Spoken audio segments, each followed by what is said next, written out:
Have y'all seen that lady from Nebraska? Don't worry. I'm going to put it down here. I'm going to put it down here. She was one of the ones who came out and said, we voted for this and we regret it. She's one of the ones that's actually remorseful, not one of the ones that's coming on here going, yes, I asked for this, but please don't tell me how it's my fault that my consequences are affecting me and not just the people I hate now. I don't want to hear it. Okay. Not that we don't care about them. But this one, they're cattle farmers. And I guess Nebraska is on track to go bankrupt in like 2 quarters. Okay. And the most interesting part of the piece that she put up, and I'm not saying this to throw shade, I'm saying it to emphasize what's up. Okay. She says, we knew that they were going to be coming for the undocumented. And here, almost everyone's a farmer of some kind. And 70% of our workforce is immigrant labor. And while we knew they were going to be coming for the undocumented, and we knew 70% of our workforce was going to fall into that category, we still supported this. And now thinking about it, I'm going to say it one more time, and now thinking about it, they realize it didn't make sense to support something that went against their own interests and to put their support in something that is now feeding their own demise. And I appreciate her for coming on here and giving these updates and just saying, with each time, like, oh my gosh, I can't believe it. Like in retrospect, I can't believe I did that. In looking back, this made no sense. This made no sense. I did it anyway, knowing it didn't make sense. I appreciate her for that. Because we've got too many that are just incapable of doing that.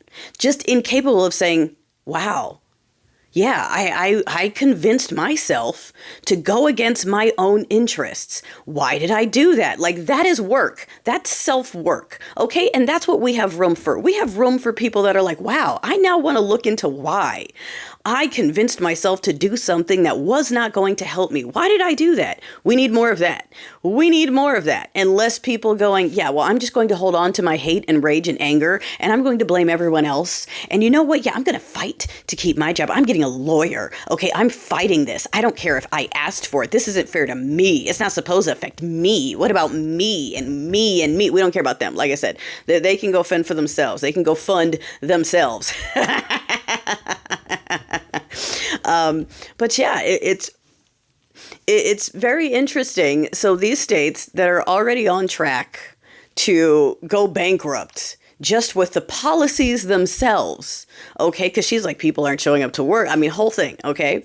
And then blue states, these cesspool states that are providing all the federal taxes, people who live in states like Oklahoma who can't afford a plane ticket out here for the weekend, love to talk about how this place is a cesspool, but they need our money to survive and to support themselves.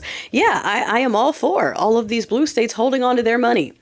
I'm not interested in paying this regime. I'm interested in California independence or joining Canada or almost any other country but this one.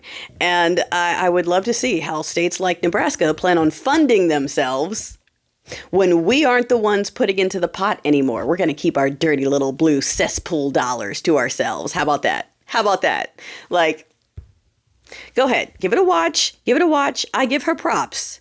And keep it rolling. Because that's an area, that's a state where the administration is trying to tell you that we're traveling out there to their town halls. Okay, she's in one of the states where they're trying to tell you that it's us that are upset at the town halls. We're traveling out to cow country and removing our dreads and our blue hair to go make red legislators look bad. That's what we're doing. They wish they lived in our heads that much.